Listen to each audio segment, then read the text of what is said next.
എന്റെ പ്രിയപ്പെട്ട സഹോദരങ്ങളെ, ഇബ്നു മസ്ഊദ് റളിയല്ലാഹു തആല അൻഹു ഓതിക്കൊടുത്തു അല്ലാഹുവിന്റെ പരിശുദ്ധമായ ഖുർആനിലെ ഏറ്റവും സാരസമ്പൂർണ്ണമായ ആയത്ത് ഫമൻ യഅമല മിത്ഖാല ദർറത്തിൻ ഖൈറൻ യറാ വമൻ യഅമല മിത്ഖാല ദർറത്തിൻ ശർറൻ യറാ.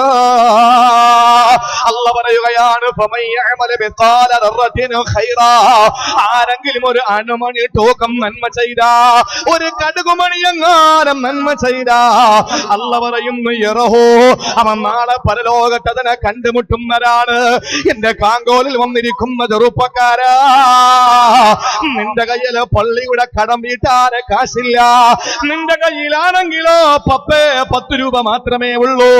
ആ 10 രൂപ ആരും കാണാതെ ബക്കറ്റ് കൊണ്ട് വന്നപ്പോൾ അതിനകത്തിട്ട് പോയ ചെറുപ്പക്കാരാ, 5 2 രൂപയുടെ തൊട്ട് നിന്റെ നാണയമത്തൊട്ട് കയ്യിലിരിക്കുമ്പോ ആര് കാണാതെ ബക്കറ്റ് വന്നപ്പോ അതിനകത്ത് ഉപേക്ഷിച്ച എന്റെ പ്രിയപ്പെട്ട ഉമ്മ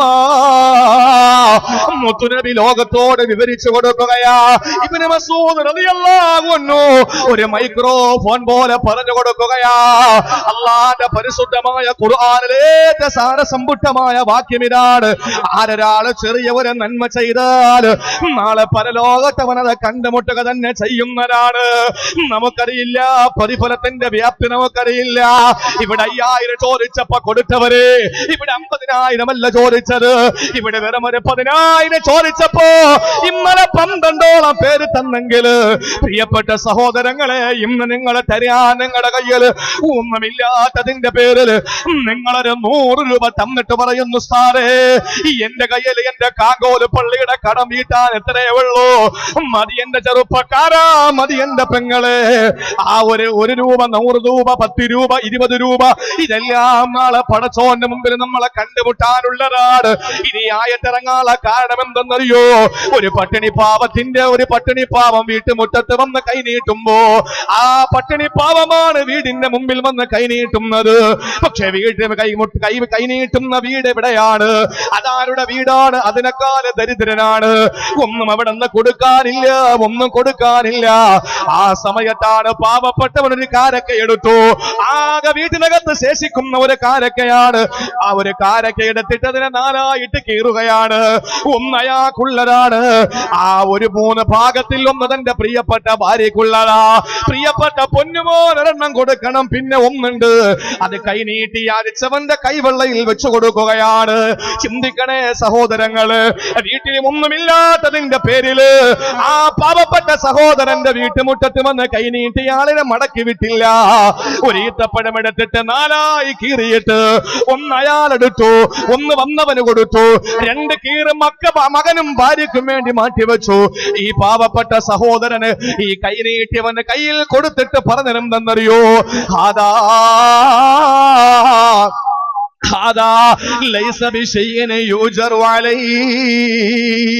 ഇത് പ്രതിഫലമുള്ളതൊന്നുമല്ല. കാരണം നിനക്ക് വയറ് നിറച്ച് ഞാനൊന്നും തന്നില്ലല്ലോ, നിന്റെ വയറിന്റെ വിശപ്പ് മാറ്റിയിട്ട് ഞാൻ നിനക്ക് ഭക്ഷണം തന്നില്ലല്ലോ. ഈ കാരക്കയുടെ 4-1 കൊണ്ട് നിനക്കെന്ത് കിട്ടാനാ? അതുകൊണ്ട് അല്ലാഹു ഇതിന് പ്രതിഫലമൊന്നും തരില്ലെന്ന് പറഞ്ഞു ഈ പാവപ്പെട്ടവന്റെ കൈവെള്ളയിൽ വെച്ചു കൊടുത്ത ഈത്തപ്പഴത്തിന്റെ 4-1 കീറ് കണ്ടപ്പോ അല്ല പറയുകയാണ്, ഫമൻ യഅമല മിത്ഖാല ദർറത്തിൻ ഖൈറൻ യറാ, ആരൊരാളും നന്മ അണുമണി തൂക്കും. ഒരു ഡോട്ട്, ഇന്റർനെറ്റ് യുഗമാണ്, ഒരു ഡോട്ട് ആരെങ്കിലും നന്മ ചെയ്താൽ നാളെ അല്ലാഹുവിന്റെ മുമ്പിൽ അത് കണ്ടുമുട്ടുക തന്നെ ചെയ്യുന്നതാണ്. ഒരു സംശയവും വേണ്ട. ചെറുതാണെങ്കിലും അല്ലാഹു അത് കണ്ട് അതിന് പ്രതിഫലം അല്ലാഹു തരുന്നു. നിങ്ങൾ ആലോചിച്ചേ സഹോദരിമാര്, ചിന്തിക്കും അത്ര വലുതാണോ ഉസ്താദേ അന്നത്തെ ഈത്തപ്പഴം? അല്ല, ഇന്നത്തെ ഈത്തപ്പഴത്തിന്റെ വലിപ്പം തന്നെ അന്നുള്ളത്. അവരങ്ങനാണ് പട്ടിണി കിടന്നത്. നമുക്കെന്നെ കൊണ്ട് പറ്റുമോ? നമുക്ക് എന്റെ പ്രിയപ്പെട്ട സഹോദരങ്ങളെ പറ്റുമോ? ഞാനൊന്ന് ചോദിക്കട്ടെ, ഒരു ഈത്തപ്പഴം കൊണ്ട് നമ്മളെ വീട്ടില് ഭർത്താവ് നോമ്പ് തുറന്നിട്ട് വീട്ടിൽ വരുമ്പോ ഈത്തപ്പഴം അങ്ങാനെടുത്ത് മുമ്പ് വെച്ചു കൊടുക്കാമെങ്കിൽ നിന്നെ ആദ്യം എടുത്ത് കരണ്ടി എറിയും. ശരിയല്ലേ? ഞാനൊന്ന് ചോദിക്കട്ടെ, നമുക്ക് കറി പോരാന്ന് പറയുന്നത് എന്തുകൊണ്ടാണ്? ഇന്നത്തെ കറി മോശമായിരുന്നു എന്ന് പറയുന്നത് എന്തുകൊണ്ടാ? ഭാര്യമാർക്ക് സൂഹിക്കുന്ന ഒരു കാര്യം പറഞ്ഞുതരാൻ. ഭർത്താവ് വീട്ടിൽ വന്നിട്ട് അടിയുണ്ടാക്കി, കറി പോരാ. എന്താ കാര്യം? നിന്റെ കെട്ടിയോന് വിശപ്പില്ല, അത് തന്നെ കാര്യം. നിന്റെ ഭർത്താവിന് വിശപ്പുള്ള ഒരാള് കറിയുടെ രുചി നോക്കാൻ നിൽക്കുവോ? പെട്ടെന്ന് വാരി വലിച്ച് തിന്നല്ലേ ഉള്ളൂ. മെത്ത പോരാ, കട്ടില് പോരാ, വിരിപ്പ് പോരാ, കാറ്റ് പോരാ എന്ന് പറയുന്നത് എന്തുകൊണ്ടാ? നിനക്ക് ഉറക്കം വരാത്തോണ്ട്. ബസ്സിൽ കയറി ഒരാള് കണ്ടക്ടർ അടുത്ത് മെത്ത വിരിക്കാൻ പറയൂ, ഉറങ്ങുമ്പോൾ നിന്നങ്ങ് ഉറങ്ങുകയല്ലേ ചെയ്യുന്നത്. കാരണം എന്താ, ഉറക്കം വന്ന പിന്നെ ഒന്നും ചോദിക്കേണ്ട കാര്യമില്ല, എവിടെയെങ്കിലും കിടക്ക ഉറങ്ങുക. വിശന്ന് എന്താ ഉള്ളേടി, ഒന്നുമില്ല, എന്നാലും അത് പച്ചക്കറി ഇരിപ്പുണ്ട്, അതായാലും മതി, വെള്ളത്തിൽ മുക്കി ഉപ്പ് വെള്ളത്തിൽ മുക്കി കഴിക്കാൻ. കാര്യം എന്താ, നിനക്ക് വിശന്നപ്പോ നീ വേറൊന്നും ആലോചിച്ചില്ല.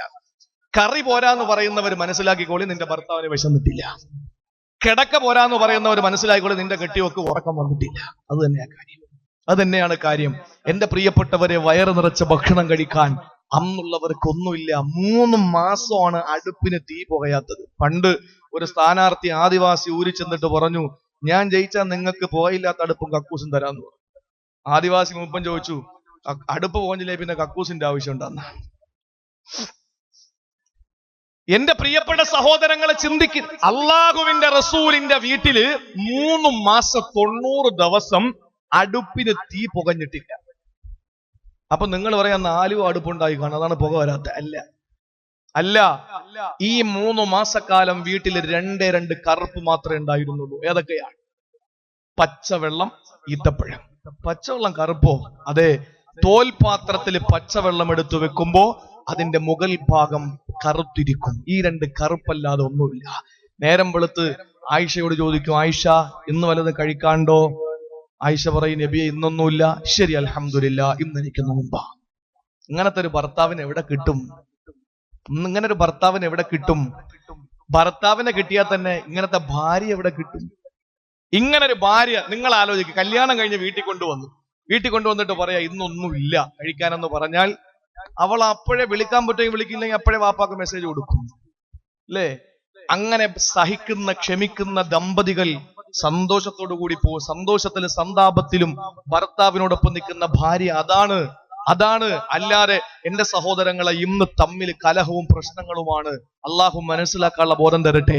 ഞാൻ പറഞ്ഞു വന്നത്, ഒരു കാരക്ക എടുത്തിട്ട് 4 കീറിയിട്ട് അതിൽ ഒരു ഭാഗം പല്ലിലൊട്ടാനല്ലേ ഉള്ളൂ, എങ്കിലും അത് അവർക്കൊരു വലിയൊരു മുതലായിരുന്നു. അവരുടെ ജീവിതത്തിന്റെ ബാക്കി പത്രം ഇത്രയാണ്.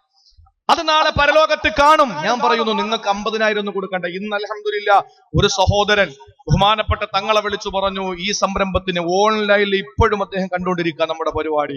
ലോകത്തിന്റെ നാനാഭാഗങ്ങളിൽ ഈ കാങ്കോലിലെ പരിപാടി ലൈവായിട്ട് കണ്ടുകൊണ്ടിരിക്കുന്ന ഈ സമയത്തും 25,000 രൂപ ഒരു സാധുവായ സഹോദരൻ ഇവിടെ ഓഫർ ചെയ്തിരിക്കുകയാണ്. നമ്മുടെ ഡ്രസ്സറിന് 10,000 രൂപ ഇന്നലെ എന്നോട് പറഞ്ഞു, ഉസ്താദ് എന്ന് പറഞ്ഞോളി.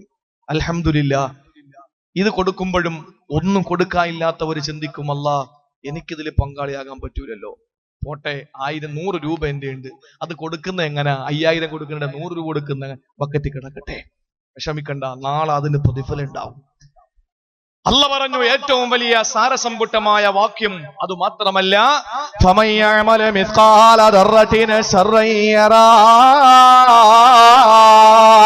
ആരെ ചെറിയ തിന്മ ചെയ്യുന്നുവോ സംശയിക്കണ്ട മോള്, ഭർത്താവിനെ വഞ്ചിച്ചുകൊണ്ട് അന്യപുരുഷനെ കൂടെ കൈപിടിച്ചോടിയ ചെറുപ്പക്കാരികൾ ഉണ്ടാകുമ്പോ, പ്രിയപ്പെട്ട ഭർത്താവിനെ വഞ്ചിച്ചുകൊണ്ട് ഭാര്യ മറ്റൊരുത്തന്റെ കൂടെ കൈപിടിച്ച് ഓടുമ്പോൾ, അങ്ങനെയുള്ള പെണ്ണുങ്ങൾ നാളെ പരലോകത്തെ കടന്നു വരുമ്പോ, ഞാനൊരു കാമകന് മെസ്സേജ് എഴുതി വെച്ചിട്ടല്ല എന്നെ ശിക്ഷിക്കൂല. എന്തുകൊണ്ടെന്നറിയുമോ? ഞാൻ ചെയ്യുന്നത് ചെറിയൊരു തെറ്റല്ലേ? ഇങ്ങനെ ചിന്തിക്കുന്ന ഒരാള് മുമ്പുണ്ടായിരുന്നു. അയാള് ചെറിയ ചെറിയ പാപങ്ങൾ ചെയ്തിട്ട് പറയുന്ന രണ്ടാണ്, ഇന്നമാ വഅദല്ലാഹു നാറ അലൽ കബായിരി. അല്ലാഹു തആല ശിക്ഷ കൊടുക്കുന്ന, നരകം കൊടുക്കുന്ന തെറ്റെന്ന് പറഞ്ഞ അത് വലിയ വലിയ പാപങ്ങളാണ്, ചെറിയ ചെറിയ തിന്മകളല്ല. ഇങ്ങനെ ചിന്തിച്ചിരുന്ന ഒരാളുണ്ടായിരുന്നു. അയാൾക്ക് മറുപടിയായി പരിശുദ്ധ ഖുർആൻ അവതരിപ്പിക്കപ്പെടുകയാണ്.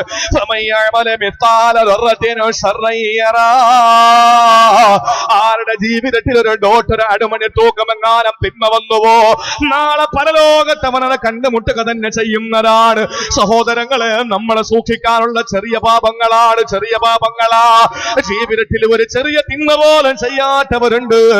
നിങ്ങൾക്കറിയുമോ സഹോദരങ്ങളെ, ജീവിതത്തിൽ വലിയ സൂക്ഷ്മത പാലിച്ചിരുന്ന ഒരു ഓപ്പറേഷൻ കഴിഞ്ഞിട്ട് നിങ്ങൾ ഓർക്കാൻ വേണ്ടി പറയുകയാ. സമസ്തയുടെ നേതാവ് നേതാക്കന്മാരിൽ ഇന്ന് ജീവിച്ചിരിക്കുന്ന ഒരു നേതാവിനെ നിങ്ങൾക്കറിയുമോ? സഹോദരങ്ങളെ, ഓപ്പറേഷൻ കഴിഞ്ഞ് കവളിലെ ഓപ്പറേഷൻ കഴിഞ്ഞ് ഡോക്ടർമാരെ കൊണ്ട് കിടത്തുകയാണ്.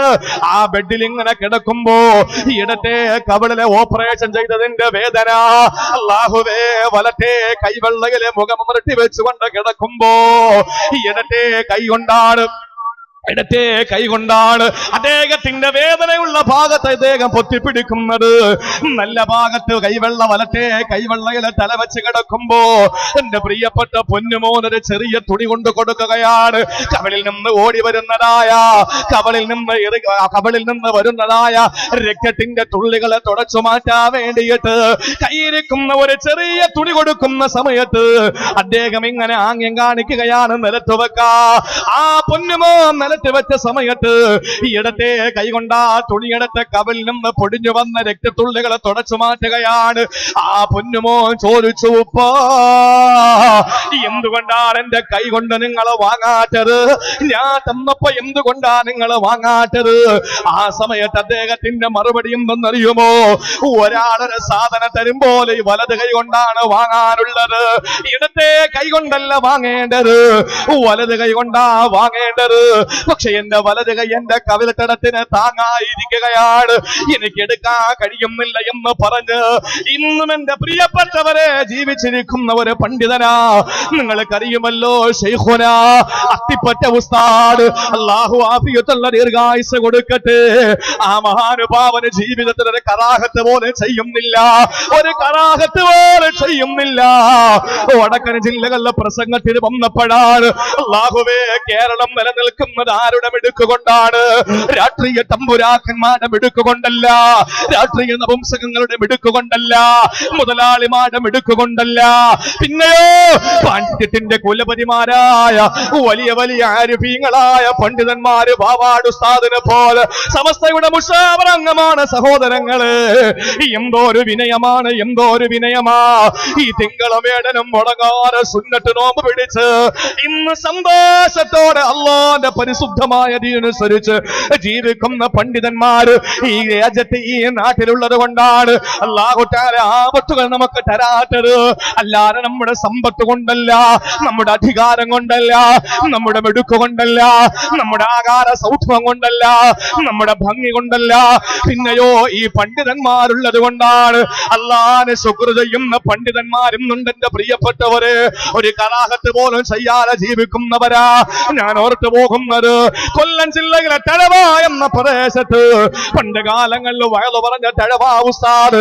ആ ഉസ്താദിന്റെ പേര് പറയാത്ത ഒരു വേദിയും ഇല്ലല്ലോ. ജീവിതത്തിൽ എത്ര സൂക്ഷ്മത പാലിച്ച മഹാനാണ്. വയലു പറയാൻ വേണ്ടിയിട്ട് വയലിനെ വിളിക്കാൻ സംഘാടകർ വരുമ്പോ ഇന്നും എന്റെ സഹോദരങ്ങളെ ഓർക്കേണ്ട വിഷയമാണ്. എത്ര ദിവസത്തെ വയലാണ് അത്? 5 ദിവസത്തെ വയലാണ്. മുട്ടപ്പറങ്ങിയിട്ട് ഓല പിടിച്ച് ചാച്ചിട്ട് അതിൽ നിന്നും ചീർക്കിലൊടിച്ചെടുത്ത് കരട്ട ബാഗിനകത്ത് വെച്ചുകൊണ്ടാ വയലിന് പോയത്. എന്തിനെന്നറിയോ? ആഹാരം കഴിച്ചിട്ട് പല്ലുകുത്താനാണ്. പള്ളിപ്പറമ്പിലെ ഓലയുടെ ഈർക്കിലെടുത്തിട്ട് പല്ലുകുട്ടിയാൽ ക്യാൻസർ വരുമെന്ന് അൽമവാഹിബുൽ ജലിയ അദ്ദേഹത്തിന്റെ ഗ്രന്ഥസമാഹാരത്തിൽ എഴുതി വെക്കുമ്പോ അനുവാദമില്ലാതെ മറ്റൊരു തന്റെ പുരയിടത്തിലെ ഓലയിൽ നിന്ന് ഈർക്കിലടിച്ച് പല്ലുകുട്ടിയ നാളെ റബ്ബിന്റെ മുമ്പിൽ സമാധാനം പറയേണ്ടി വരുമെന്ന് പേടിച്ചു പോയ ആദരണീയനായ തഴവ ഉസ്താദ് സ്വന്തം പുരയിടത്തിൽ നിന്ന് ഈർക്കിലടിച്ചിട്ടാണ് വയലിന് പോയത്. ആ വയല് പറഞ്ഞ മഹാരഥന്മാർ എന്റെ പ്രിയപ്പെട്ടവരെ, ഇന്നാരൊക്കെ സൂക്ഷ്മതയുള്ളത്, ഇന്നാരുടെ ജീവിതത്തിലോ സൂക്ഷ്മതയുള്ളത്. ഇന്ന് നമുക്കൊരു സൂക്ഷ്മതയില്ല. പഠിച്ചു വെച്ചോ സഹോദരങ്ങളെ, അല്ലാഹുവിന്റെ പരിശുദ്ധമായ ഖുർആൻ പറയുകയാണ്, നീ ചെയ്യുന്ന ചെറുതാകട്ടെ വലുതാകട്ടെ നാളെ അല്ലാഹുവിന്റെ മുമ്പിൽ തുറക്കപ്പെടുന്ന ഒരു ദിവസമുണ്ട്. ആ ദിവസം അള്ളാഹുവിന്റെ മുമ്പിലെല്ലാം പരസ്യമാക്കപ്പെടും. അള്ളാഹു നമ്മളെ കാത്തുരക്ഷിക്കുമാറാവട്ടെ. എല്ലാം പരസ്യമാക്കപ്പെടും പ്രിയപ്പെട്ടവരെ. ചെറുതായിരുന്നാലും നമ്മൾ സൂക്ഷിക്കൂല. ചെറുത് പലിശ വാങ്ങൂല, വ്യഭിചരിക്കൂല, കള്ളു കുടിക്കൂല, അങ്ങനെയുള്ള തിന്മകളൊന്നും നമ്മൾ ചെയ്യൂല. അതൊക്കെ നമ്മൾ ഉപേക്ഷിച്ച് വളരെ സൂക്ഷ്മതയോടെ നമ്മൾ എന്ത് ചെയ്യും? ജീവിക്കും. പക്ഷേ ചെറിയ ചെറിയ പാപങ്ങളെ നമ്മൾ ഗൗനിക്കാറില്ല. ശരിയല്ലേ? പലിശ വാങ്ങൂല, ഉപചരിക്കൂല, മദ്യപിക്കൂല, അതുപോലെ തന്നെ മറ്റൊന്നും നമ്മൾ ചെയ്യൂല. പക്ഷെ ചെറിയ ചെറിയ തിന്മകൾ അത് നമ്മൾ സൂക്ഷിക്കാറില്ല. എത്ര പേര് സൂക്ഷിക്കും? ഞാൻ ചോദിക്കട്ടെ, മുന്നോട്ട് തുപ്പുക കറാഹത്താണ്, വലതുഭാഗത്തേക്ക് തുപ്പുക കറാഹത്താണ്, ഇടത്തോട്ടും പിൻഭാഗത്തേക്കുമാണ് തുപ്പാനുള്ളത്. എത്ര പേർക്കറിയാം? ഞാൻ പറഞ്ഞ തഴവ ഉസ്താദ് വെള്ളം ദാഹിച്ചാൽ അദ്ദേഹം വെള്ളം കുടിക്കൂല. അങ്ങനെ വെള്ളം കുടിക്കേണ്ടി വന്നാൽ ഒരു മുട്ടായിയോ ഒരു പഴമോ എന്തെങ്കിലും ഒന്ന് കഴിച്ചതിന് ശേഷമാണ് അദ്ദേഹം വെള്ളം കുടിക്കുക. ചോദിച്ചതെന്താ കാര്യം? അള്ള പറഞ്ഞത് കുലൂ വശ്റബൂ എന്ന, തിന്നോളിയും കുടിച്ചോളി എന്ന. അപ്പൊ ഒരു 0% പോലും വിശുദ്ധ ഖുർആനിന്റെ ആ ആയത്തിൽ നിന്ന് പാഠം ഉൾക്കൊണ്ടുകൊണ്ട് ജീവിതത്തെ ധന്യമാക്കിയ മുൻഗാമികൾ നമുക്ക് മുമ്പിൽ ജീവിച്ചു പോയി. നമ്മളാണെങ്കിലോ അത് കറാഹത്തല്ലേ ഉള്ളൂ. ഞാനിപ്പോ എന്താ പ്രശ്നം? തൊപ്പി വെച്ചില്ല നിസ്കരിക്കാൻ, ആരെ കറാഹത്തല്ലേ ഉള്ളൂ, അത് സുന്നത്തല്ലേ ഉള്ളൂ, എന്തിനാ ചെയ്യുന്നേ? ഇതല്ലേ നമ്മുടെ ചിന്ത. ഇങ്ങനെ എന്നിട്ട് ആയിഷ ബീവി ഒരു ഉദാഹരണം പറഞ്ഞു. എന്താണെന്നറിയോ? ഒരു വിജനമായ പ്രദേശത്ത് ചെന്നു നബിയും സഹാബത്തും ചെന്നിട്ട് നബി പറഞ്ഞു, ഇവിടെ ഒന്നുമില്ലല്ലോ, ഒന്നുമില്ല, നിങ്ങളൊന്ന് നടന്ന് കറങ്ങിയിട്ട് എന്ത് കൈ കിട്ടുമോ അതിവിടെ കൊണ്ടുവരാൻ പറഞ്ഞു. ഒരാൾ പോയി ഒരു ചെറിയ എല്ലിൻ കഷ്ണം കിട്ടി, അത് കൊണ്ടുവന്ന് നബിയുടെ മുമ്പിൽ വെച്ചു. വേറൊരാൾ ഒരു ചെറിയ തടി കഷ്ണം കൊണ്ടുവന്നു, വേറൊരാൾ ചെറിയ വേറെന്തോ ഒരു സാധനം കൊണ്ടുവന്നു. ചുരുക്കി പറഞ്ഞാൽ പോയ എല്ലാവരും അവരവരുടെ കയ്യിൽ ഓരോ സാധനങ്ങൾ കൊണ്ടുവന്നപ്പോ അത് ഒരു വലിയ കൂമ്പാരമായി മാറി. എന്നിട്ട് നബിതങ്ങൾ ഇതിനെ ചൂണ്ടിയിട്ട് പറഞ്ഞു, നിങ്ങൾ സൂക്ഷിക്കാനുള്ളത് ചെറിയ പാപങ്ങളെയാണ്. കാര്യം എന്താണ്? ഈ ചെറിയ പാപങ്ങൾ ഇങ്ങനെ കുന്നുകൂടി കൂടി കൂടി കൂടി ഹത്തായുഹക്കിർന, റസൂലുള്ള പറഞ്ഞു, ഒരു മനുഷ്യനെ നിസ്സാരമാക്കി കളയാൻ ചെറിയ പാപങ്ങൾക്ക് കഴിയും. വലിയ പാപങ്ങൾ വന്നാൽ നമ്മളെ സൂക്ഷിക്കുകയും പെട്ടെന്ന് തൗബ ചെയ്യുകയും നമ്മൾ ചെയ്യും. ചെറിയ പാപങ്ങൾ ആരും സൂക്ഷിക്കാറില്ല. അള്ളാഹു നമ്മളെ കാത്തുരക്ഷിക്കട്ടെ. അതുകൊണ്ട് ഏറ്റവും വലിയ സാരസമ്പുഷ്ടമായ ഈ